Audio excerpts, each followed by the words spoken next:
The cold metal of handcuffs bit into my wrists as Sheriff Karen shoved me against my own front door. My neighbors watched from their windows as she screamed about obstruction of justice. But I had done nothing wrong. All I had done was refuse to give her the keys to my private gate, the gate that led to my lakefront property, the gate that was mine by law and by right. As she dragged me toward her patrol car, I realized this woman would destroy my life before she would accept the word no. And that was when I knew I had to fight back. 23 years ago, I bought 5 acres of lakefront property in what most people would call the middle of nowhere. The land came with an old farmhouse that needed work and a gravel road that wound through the trees down to the water. It was not much to look at then, but I saw something special. I saw peace. Over the years, I transformed that place into my sanctuary. I rebuilt the farmhouse board by board.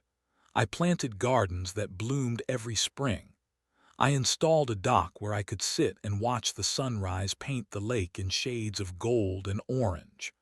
The work was hard, but every nail I hammered and every board I laid brought me closer to my dream. The gravel road that connected my property to the main highway was private. It had always been private. The deed made that clear, and I had the surveys to prove it. When the county expanded the public boat launch on the far side of the lake, some folks started asking if they could use my road as a shortcut. I was polite but firm. The answer was no. That was when I installed the gate. It was a simple metal barrier with a sturdy lock. Nothing fancy, just a clear boundary that marked where public road ended and private property began. I gave keys to my family and closest friends. Everyone else could take the longer route around the lake if they wanted to reach the boat launch. For years, this arrangement worked perfectly. My neighbors respected my boundaries.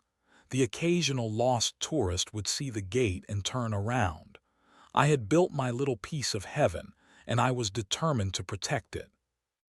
The lake in the early mornings was like glass. I would stand on my dock with my coffee and listen to the loons calling across the water. Sometimes deer would come down to drink at the shoreline. In the evenings, I could see fireflies dancing above the cattails. This was what I had worked my whole life to achieve. This was my reward for decades of labor and sacrifice. I should have known it was too good to last. Sheriff Karen arrived on a Tuesday morning in late spring. I was working in my garden when I heard the crunch of tires on gravel. 2 patrol cars pulled into my driveway, and I felt my stomach drop. You do not get visits from multiple police cars unless something is very wrong. I walked toward the vehicles, wiping dirt from my hands on my jeans. Sheriff Karen stepped out of the lead car, her uniform crisp and her badge gleaming in the morning sun. She was a tall woman with sharp features and pale blue eyes that seemed to look right through you. 2 deputies flanked her, their hands resting casually on their weapons. "Are you the property owner?" she asked, though she clearly already knew the answer. "Yes, I am. Is there a problem?" Sheriff Karen smiled, but there was no warmth in it. "We need to discuss your gate situation. There have been complaints." "Complaints about what? It is my private road." "That may be, but it is causing public safety issues. Emergency vehicles need access to the lake for rescue operations. Your gate is blocking the fastest route." I felt my jaw tighten. "Sheriff, that road has been private for over a century. The county has other access points to the lake. If you need to reach the water for an emergency, you can use the public boat launch." Her eyes hardened. "That adds 15 minutes to response time, minutes that could mean the difference between life and death." "I understand your concern, but I have rights as a property owner. The road is clearly marked as private." Sheriff Karen stepped closer. I could smell her perfume mixed with the leather of her duty belt. "Here is what we are going to do. You are going to provide me with keys to that gate, 2 copies, one for my vehicle and one for emergency services. This is not negotiable." The word hit me like a slap. Excuse me. You heard me. This is about public safety, and public safety trumps property rights every time. I felt heat rising in my chest. Sheriff, with all due respect, that is not how the law works. You cannot simply demand access to private property without a warrant or legal justification. One of the deputies shifted his weight, and I heard the creak of his leather holster. Sheriff Karen noticed my glance and smiled that cold smile again. "Let me be clear," she said, her voice dropping to a whisper. "I am trying to work with you here. I am trying to be reasonable, but if you want to make this difficult, we can make it difficult." "Are you threatening me?" "I am offering you a choice. You can cooperate with law enforcement, or you can find out what happens when you do not." The morning air felt suddenly thick and oppressive. Birds had stopped singing. Even the breeze seemed to have died. I looked at the 3 uniformed officers standing in my driveway, their faces hard and expectant. "I need to think about this," I said finally. Sheriff Karen laughed, a harsh sound that made my skin crawl. "You do that, think real hard, because this conversation is not over." She turned and walked back to her patrol car. The deputies followed without a word. As they drove away, I noticed Sheriff Karen watching me in her rearview mirror until her car disappeared around the bend. I stood in my driveway for a long time after they left, my hands shaking and my heart pounding. I had lived in this county for over 2 decades. I had never had so much as a parking ticket. And now the sheriff was demanding my property keys like some kind of feudal lord collecting taxes. That night I could not sleep. I kept replaying the conversation in my head, the way she had smiled, the way her deputies had positioned themselves, the casual mention of making things difficult. I had no idea how difficult things were about to become. The patrol cars started showing up 3 days later. At first, it was subtle. A deputy would drive slowly past my gate, pause for a moment, then continue on. I told myself it was coincidence. Maybe they were patrolling the area more frequently for legitimate reasons. By the end of the week, the pattern became impossible to ignore. Police cars circled my property like vultures. They would park on the public road near my gate and just sit there, engines idling, watching. When I went to check my mailbox, the deputy would suddenly drive away. When I returned to my house, another car would appear. The real harassment began when my friends started getting pulled over. My neighbor Bill called me on a Thursday evening, his voice shaking with confusion and anger. "What the hell is going on over there?" he demanded. "I just got stopped for speeding on my way home from your place. The deputy said I was doing 45 in a 35 zone.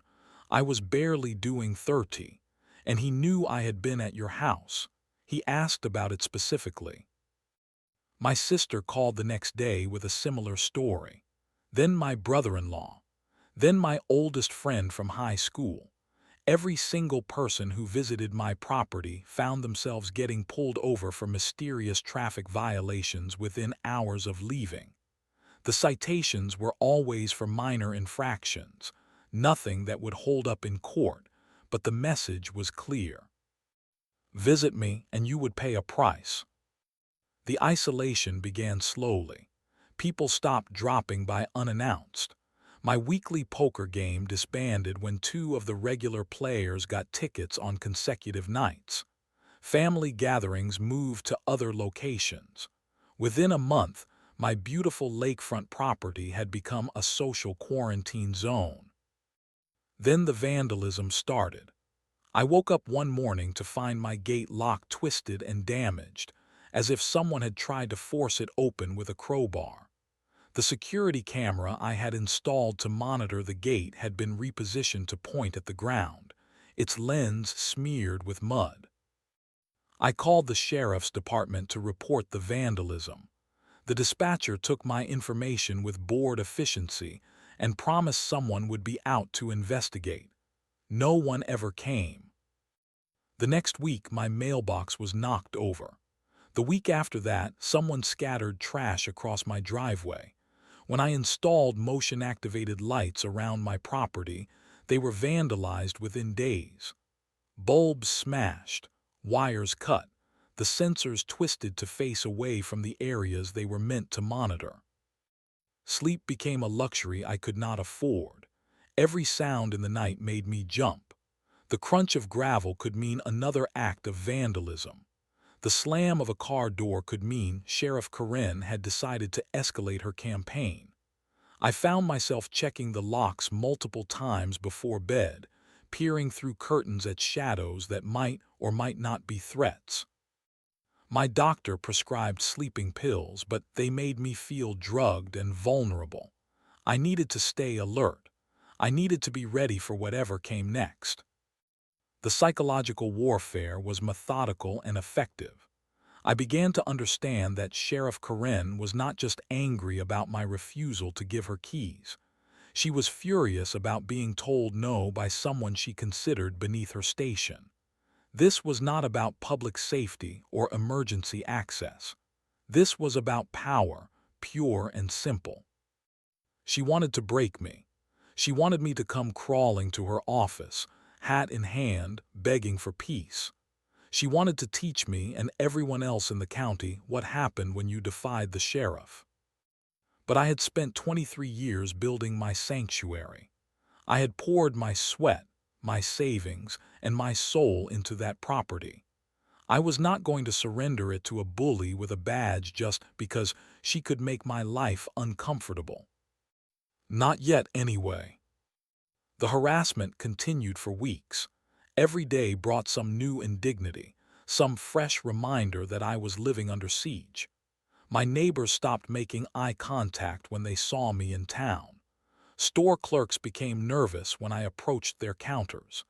Even my mailman started leaving packages at the end of my driveway instead of bringing them to my door. Sheriff Karen had turned me into a pariah in my own community, but she had also made a critical mistake. She had underestimated my stubborn streak. The citations started arriving in my mailbox like clockwork. First came a notice about my grass being too tall, violating some obscure county ordinance I had never heard of.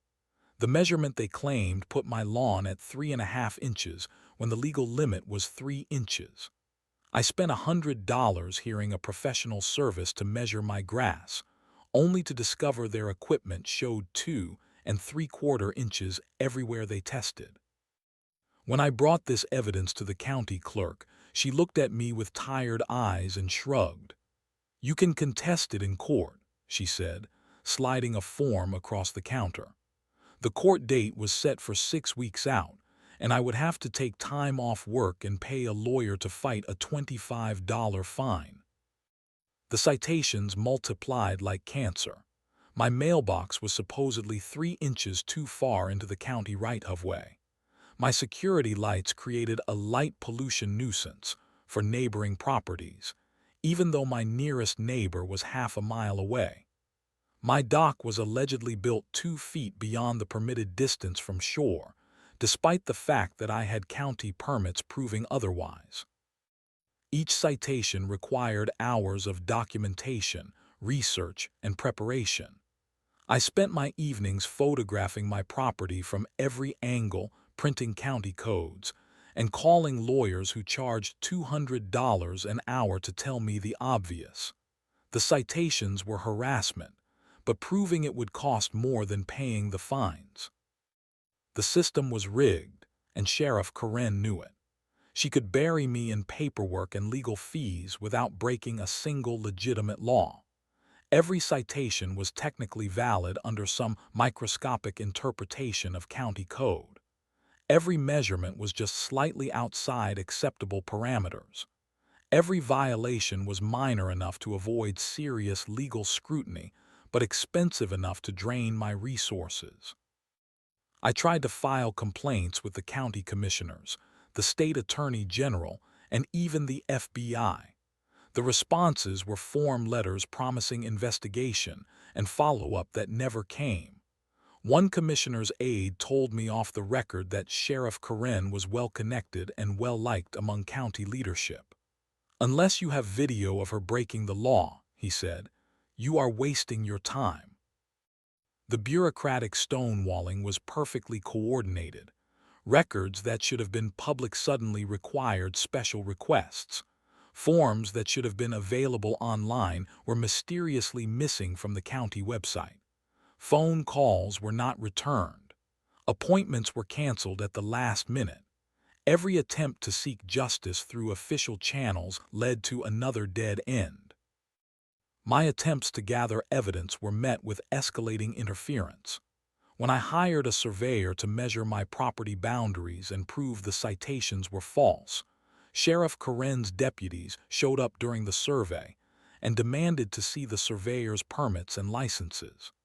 They kept him for 2 hours checking his credentials and examining his equipment, turning a one-day job into a week-long ordeal.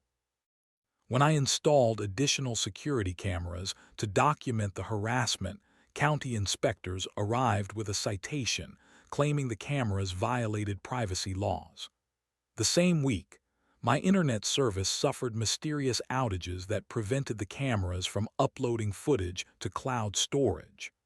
My phone service became unreliable, with calls dropping at crucial moments and messages failing to deliver.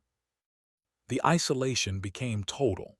Friends stopped calling because they knew their conversations might be monitored or interrupted.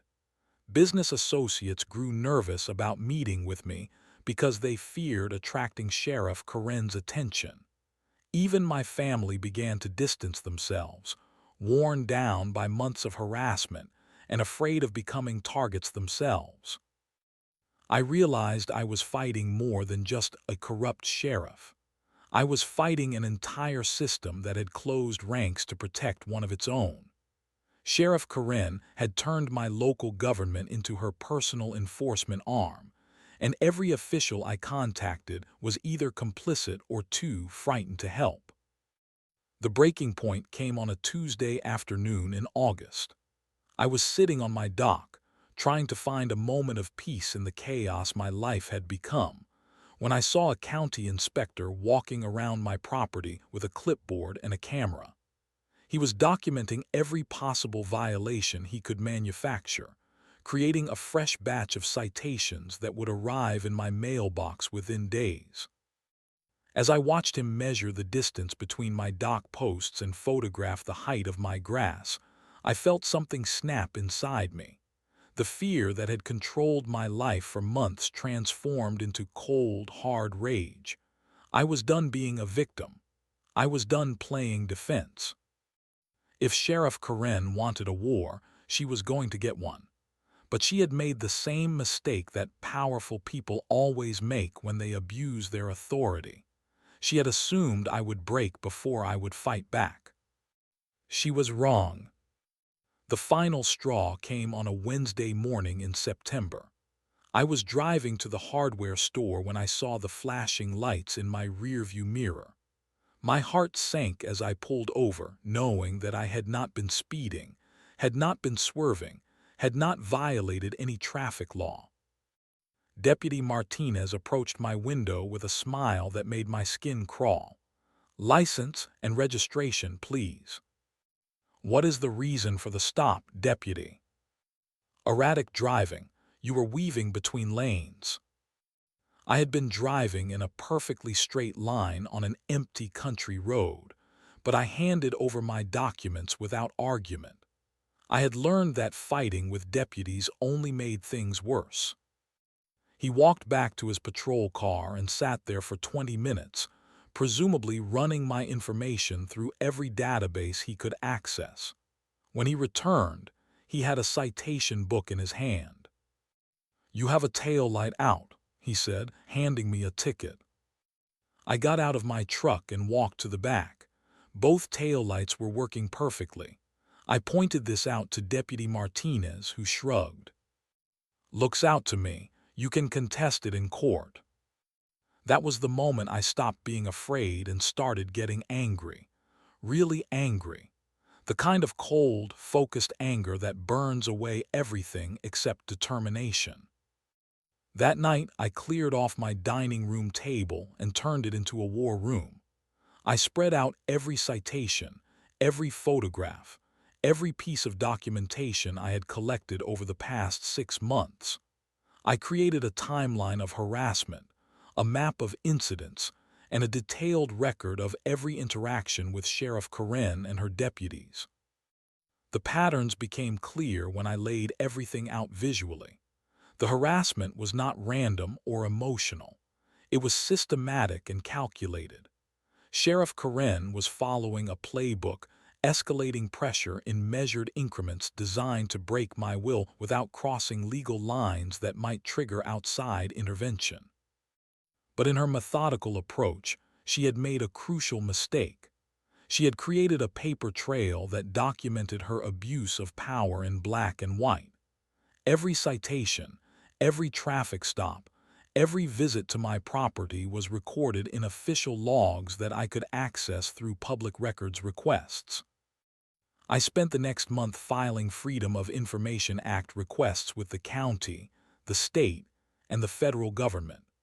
I requested Sheriff Karen's personnel file, complaint records, budget expenditures, and patrol logs. Most of my requests were denied or heavily redacted, but enough information trickled through to paint a disturbing picture. Sheriff Karen had a history of targeting citizens who challenged her authority. Property owners who had refused to sell land for county projects found themselves facing sudden code enforcement actions. Business owners who had complained about police harassment discovered their permits under constant review. Citizens who had filed complaints against deputies found themselves pulled over with suspicious frequency. I was not her first victim. I was just the latest in a long line of people who had dared to tell Sheriff Karen no. Armed with this knowledge, I began reaching out to other victims. It took careful detective work to identify them, but once I started looking, the pattern was unmistakable. A farmer who had refused to allow a cell tower on his property. A restaurant owner who had complained about deputies eating free meals. A retired teacher who had criticized police response times at a town hall meeting.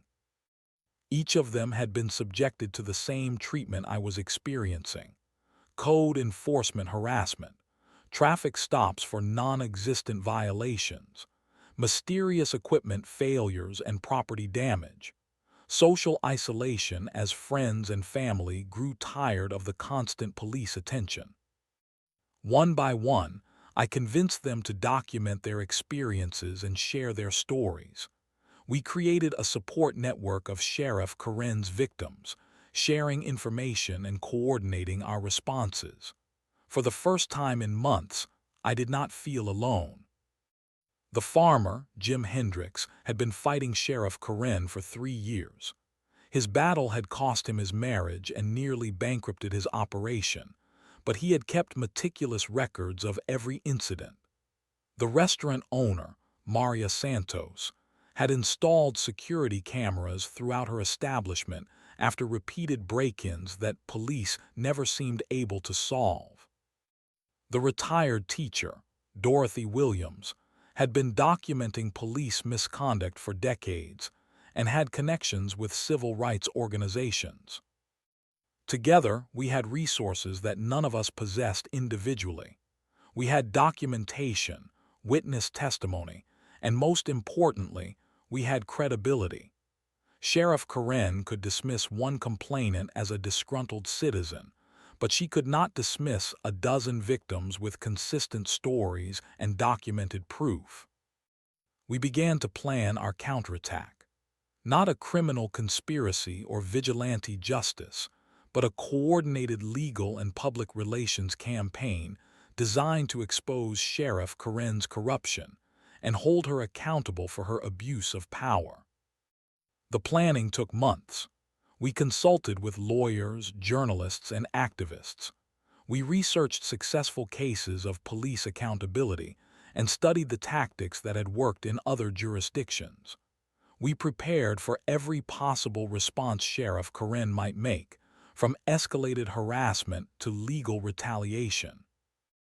Most importantly, we waited for the right moment.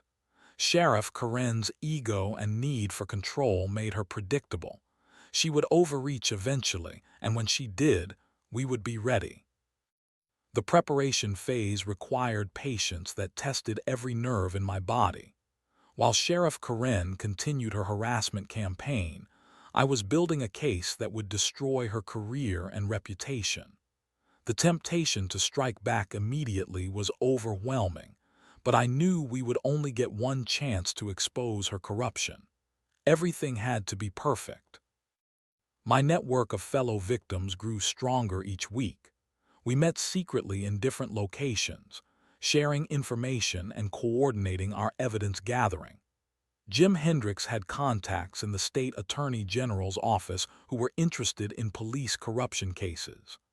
Maria Santos had installed sophisticated recording equipment in her restaurant that had captured deputies making threats against her customers. Dorothy Williams had decades of experience fighting government corruption and knew which reporters could be trusted with sensitive information. The most crucial addition to our group was Deputy Frank Morrison, a 20-year veteran of the Sheriff's Department who had grown disgusted with Sheriff Karen's tactics. He reached out to me through a mutual friend, offering to provide inside information about department operations. "She is destroying everything I spent my career building," he told me during our first meeting. "Good cops are leaving because they do not want to be part of her vendetta campaigns. The public is losing trust in law enforcement because of her abuse of power. Someone needs to stop her before she destroys the entire department." Deputy Morrison provided us with internal memos, patrol schedules, and communication records that showed the systematic nature of Sheriff Karen's harassment campaigns. He confirmed what we had suspected. She was using department resources to wage personal vendettas against citizens who had crossed her. We also discovered that federal agencies were already investigating Sheriff Karen for potential civil rights violations. Our documentation would provide crucial evidence for their case, but we needed to be careful not to interfere with their investigation. The media strategy required delicate handling. Local reporters were either afraid of Sheriff Karen or too close to county officials to be trusted with sensitive information. We needed to find journalists with experience investigating police corruption and the resources to protect themselves from retaliation. Dorothy Williams connected us with Sarah Chen, an investigative reporter for the state newspaper who had won awards for her coverage of government corruption. Sarah was initially skeptical of our claims, but when we showed her the documentation we had assembled, her attitude changed completely. "This is bigger than just harassment," she said after reviewing our evidence. "This is a pattern of civil rights violations that could result in federal charges, but I need more than documents. I need witnesses who are willing to go on the record and video evidence that cannot be disputed." That was when we began setting the trap. We knew Sheriff Karen's patterns well enough to predict her behavior. She was obsessed with control and could not resist flexing her authority when challenged publicly. We just needed to create the right situation to trigger her worst instincts. The plan was elegant in its simplicity. We would force Sheriff Karen into a public confrontation where her abuse of power would be captured on video by multiple witnesses. No editing, no selective reporting, no plausible deniability. Just raw footage of a corrupt sheriff destroying her own career in front of cameras. The setup required weeks of coordination. We arranged for reporters to be in position, coordinated with federal investigators to ensure they had real-time access to evidence, and prepared our witnesses for the emotional trauma of confronting their tormentor. Most importantly, we made sure Sheriff Karen would have no choice but to take the bait. Her ego and need to maintain control would force her into the exact situation we had prepared for her. The calm before the storm was almost unbearable.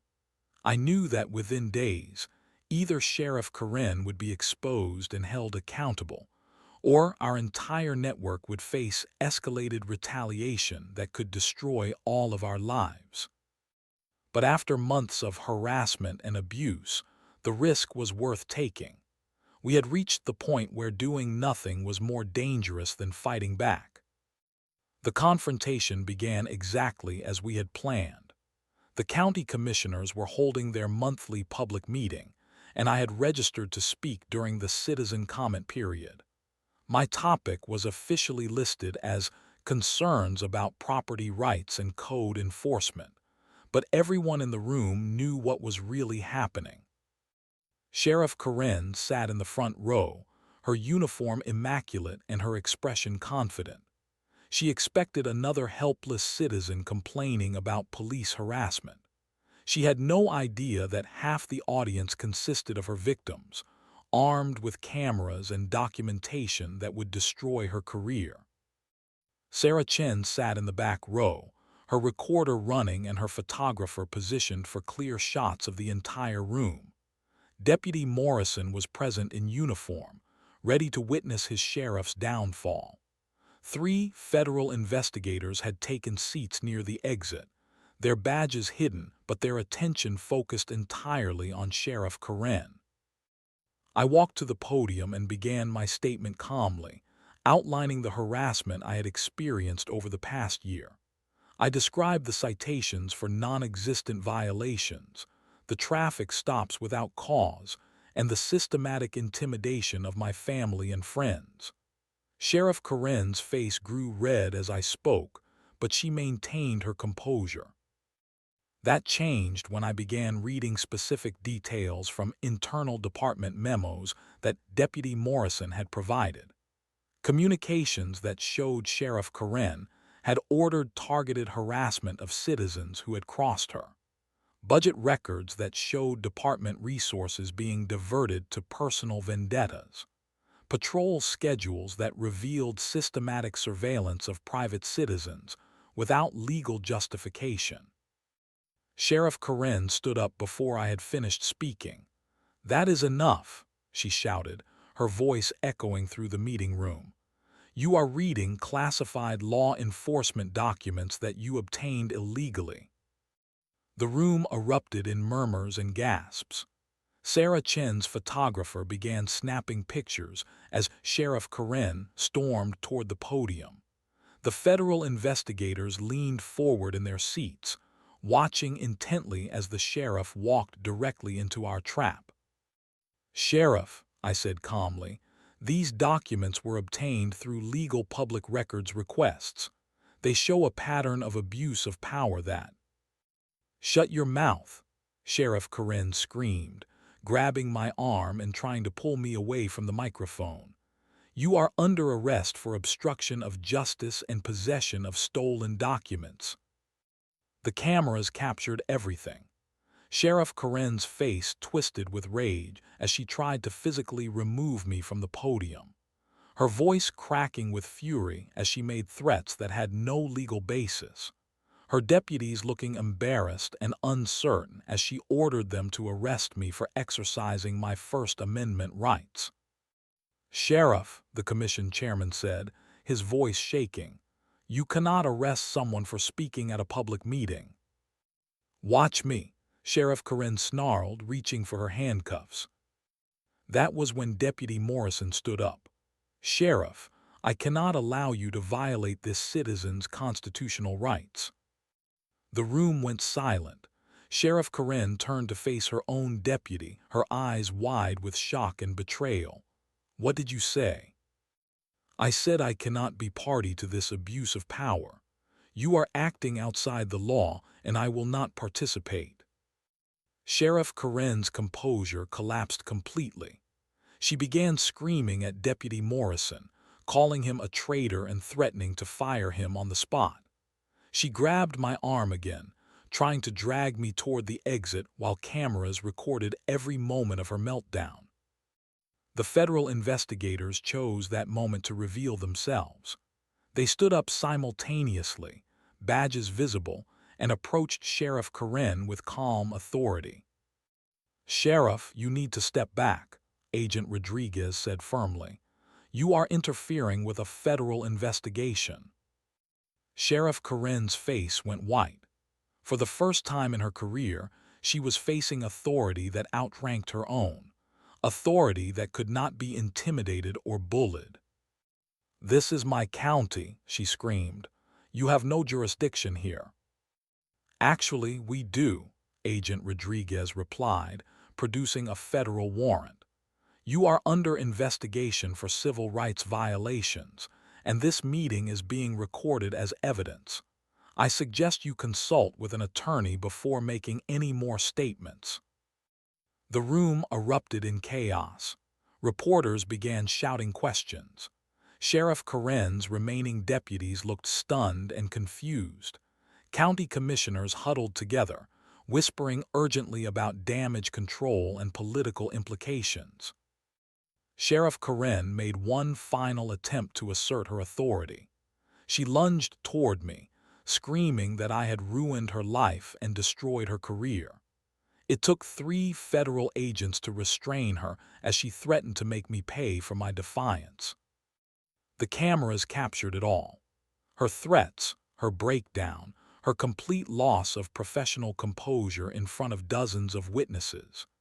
In less than 10 minutes, Sheriff Karen had destroyed 20 years of law enforcement career and handed us everything we needed to ensure she would never wear a badge again. As they led her from the room, still screaming threats and accusations, I felt a mixture of satisfaction and sadness. Satisfaction that justice was finally being served.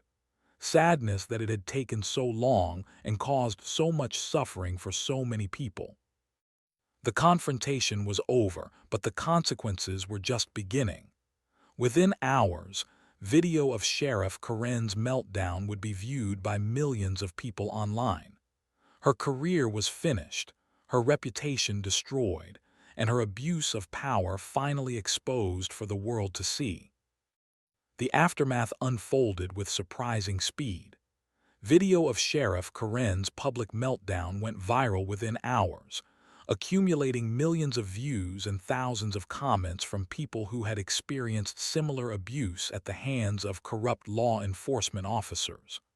Local news stations picked up the story, then regional outlets, then national networks. Sheriff Karen was arrested 3 days later on federal civil rights charges. The investigation that had been quietly building for months suddenly accelerated as witnesses came forward and evidence poured in from across the county. Her bail was set at $500,000, an amount that reflected the seriousness of the charges and the flight risk she represented. The county commissioners called an emergency meeting and voted unanimously to suspend Sheriff Karen pending the outcome of her trial. Deputy Morrison was appointed interim sheriff and immediately began implementing reforms to restore public trust in the department. Officers who had participated in harassment campaigns were suspended or fired. Policies were rewritten to prevent abuse of power and ensure accountability. My personal vindication came in the form of a letter from the county attorney formally dismissing all citations that had been issued against me over the past year. The letter acknowledged that the citations had been issued without proper legal justification and apologized for the harassment I had endured. It was a small gesture, but it represented official recognition that I had been wronged. More importantly, the federal investigation expanded to include all of Sheriff Karen's victims. One by one, our stories were documented, our evidence was collected, and our suffering was officially acknowledged. The pattern of abuse was so extensive and well documented that federal prosecutors felt confident pursuing the most serious charges available. The civil lawsuits began shortly after the criminal charges were filed. Every victim of Sheriff Karen's harassment had grounds for legal action, and attorneys lined up to represent us on contingency. The county's insurance company quickly began settlement negotiations, knowing that fighting dozens of civil rights cases would be both expensive and futile. My own settlement was substantial enough to cover all the legal fees and lost income I had suffered during the harassment campaign. More importantly, it included provisions requiring the county to implement new policies preventing similar abuse in the future. Sheriff Karen's victims would not be the last, but future victims would have better recourse and protection. The trial lasted 3 weeks and received national media attention. Sheriff Karen's defense team tried to portray her as a dedicated law enforcement officer who had made errors in judgment under pressure. The jury was not convinced.